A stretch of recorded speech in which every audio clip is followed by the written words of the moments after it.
ଗପଟିର ନାମ ଛୋଟ ପିଲାର ବଡ଼ ବୁଦ୍ଧି।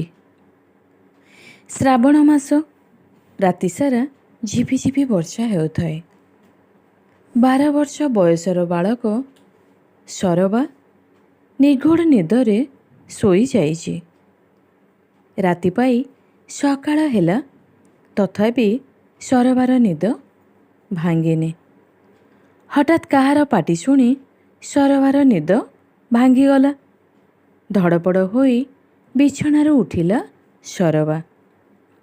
ତା ବାପାଙ୍କ ବୈଠକ ଘରେ ଦେଖିଲା ତାଙ୍କ ପଡ଼ୋଶୀ ଲୋକ ଓ ସରବାର ବାପା, ବୋଉ ସମସ୍ତେ ଠିଆ ହୋଇଛନ୍ତି। ସମସ୍ତେ ଖୁବ୍ ଚିନ୍ତିତ, ବ୍ୟସ୍ତ ବିବ୍ରତ ଜଣା ପଡ଼ୁଥାନ୍ତି। ସରବାର ବାପା ଠେଙ୍ଗାଟିଏ ଧରି ଠିଆ ହୋଇଛନ୍ତି। କ'ଣ କରିବେ, କିଛି ଉପାୟ ପାଉନଥାନ୍ତି। ତେବେ ଘଟଣାଟି କ'ଣ ସରବା ଜାଣିଲା। ସରବାର ସାନ ଭାଇ ମକୁ 7 ବର୍ଷ ବୟସ ମାତ୍ର। ନିଦରେ ଶୋଇଛି। ଗୋଟେ କଳା ସାପ ମକୁ ପିଠି ଉପରେ ଫଣା ଟେକି ଠିଆ ହୋଇଛି। ସାପର 2 କେନିଆ ଜିଭଟି କେବଳ ଭିତରକୁ ଯାଉଛି ଆସୁଛି। ସମସ୍ତେ ଭୟରେ ଥରହର ଓ ନୀରବ।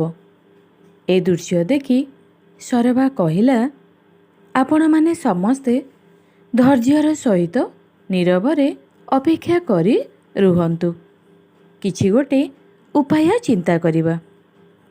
ହଠାତ୍ ସରବା ମୁଣ୍ଡକୁ ଏକ ବୁଦ୍ଧି ଆସିଲା। ସେ ତାଙ୍କ ବାଗନା ଆଡ଼କୁ ଆସିଲା। ସୁନ୍ଦର ଫୁଲ ଫଳ ଗଛର ବାଗନା। ତା ମଧ୍ୟରେ ଛୋଟ ପୋଖରୀଟିଏ। ପୋଖରୀରେ ଭରା ପାଣି।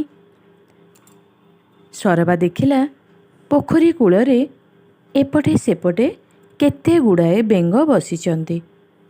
ସରବା ଚତୁରତାର ସହିତ ବେଙ୍ଗଟିଏ ଧରିଲା।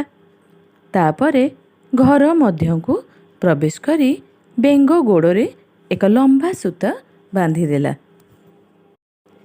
ତାପରେ ବେଙ୍ଗଟିକୁ ଧରି ସାଙ୍ଗେ ସାଙ୍ଗେ ମକୁ ଶୋଇଥିବା ଘର ଭିତରକୁ ଆସିଲା। ସାପଟି ସେହିପରି ମକୁ ପିଠି ଉପରେ ଫଣା ଟେକି ଠିଆ ହୋଇଥାଏ। ସରବା ତ ବେଙ୍ଗ ଗୋଡ଼ରେ ଲମ୍ବା ସୂତାଟିଏ ବାନ୍ଧିଛି। ବେଙ୍ଗଟିକୁ ଧରି ସରବା ତା ଭାଇ ମକୁ ଶୋଇଥିବା ଜାଗାରୁ କିଛି ଦୂରରେ ଛକି ବସି ସୂତାଟିର ମୂଳ ଅଂଶକୁ ଧରିଲା। ବେଙ୍ଗଟି ଧୀରେ ଧୀରେ ଡେଇଁ ଡେଇଁ ମକୁ ନିକଟକୁ ଗଲା। ବେଙ୍ଗଟି ଯେମିତି ସାପ ସମ୍ମୁଖରେ ପହଞ୍ଚିଛି, ସାପ ବେଙ୍ଗକୁ ଦେଖିଲା। ବେଙ୍ଗ ଓ ସାପର ମୁହାଁମୁହିଁ ହେବା କ୍ଷଣି ସାପଟି ଧୀରେ ଧୀରେ ମକୁ ପିଠିରୁ ଓହ୍ଲାଇ ଆସିଲା ବେଙ୍ଗ ଖାଇବାକୁ। ସାପର ଲକ୍ଷ୍ୟ ବେଙ୍ଗକୁ ଖାଇବ। ବେଙ୍ଗଖିଆ ସାପ ବେଙ୍ଗକୁ ଖାଇବାକୁ ଆସିବା ସମୟରେ ସରବା ସୂତା ଧରି ବେଙ୍ଗକୁ ପଛକୁ ପଛକୁ ସୂତା ଦ୍ୱାରା ଟାଣୁଥିଲା। ସାପ କିଛି ବାଟ ଆସିବା ପରେ ସରବା ତା ବାପାଙ୍କୁ ଚିଲେଇକି ବାପା ବୋଲି ଡାକି କହିଲା, ବାପା, ଏବେ ସାପଟିକୁ ବାଡ଼େଇ ମାରିଦିଅ। ସରବାର ବାପା ତ ଆଗରୁ ସାପକୁ ମାରିବାକୁ ଠେଙ୍ଗା ଧରି ପ୍ରସ୍ତୁତ ଥିଲେ। ସରବାର କଥା ଶୁଣି ସରବାର ବାପା ସାପକୁ ଠେଙ୍ଗାରେ 2-4 ପାହାର ପକାଇ ବାଡ଼େଇ ମାରିଦେଲେ। ସରବା ତ ଛୋଟ ପିଲା, ମାତ୍ର 12 ବର୍ଷର ବାଳକ। ଛୋଟ ପିଲାର ବଡ଼ ବୁଦ୍ଧିକୁ ସମସ୍ତେ ବାଳକ ପ୍ରଶଂସା କଲେ। ସରବାର ବାପା, ମା, ସାହି ପଡ଼ିଶା ଲୋକେ ସମସ୍ତେ ସରବାକୁ ଧନ୍ୟ ଧନ୍ୟ କହିଲେ।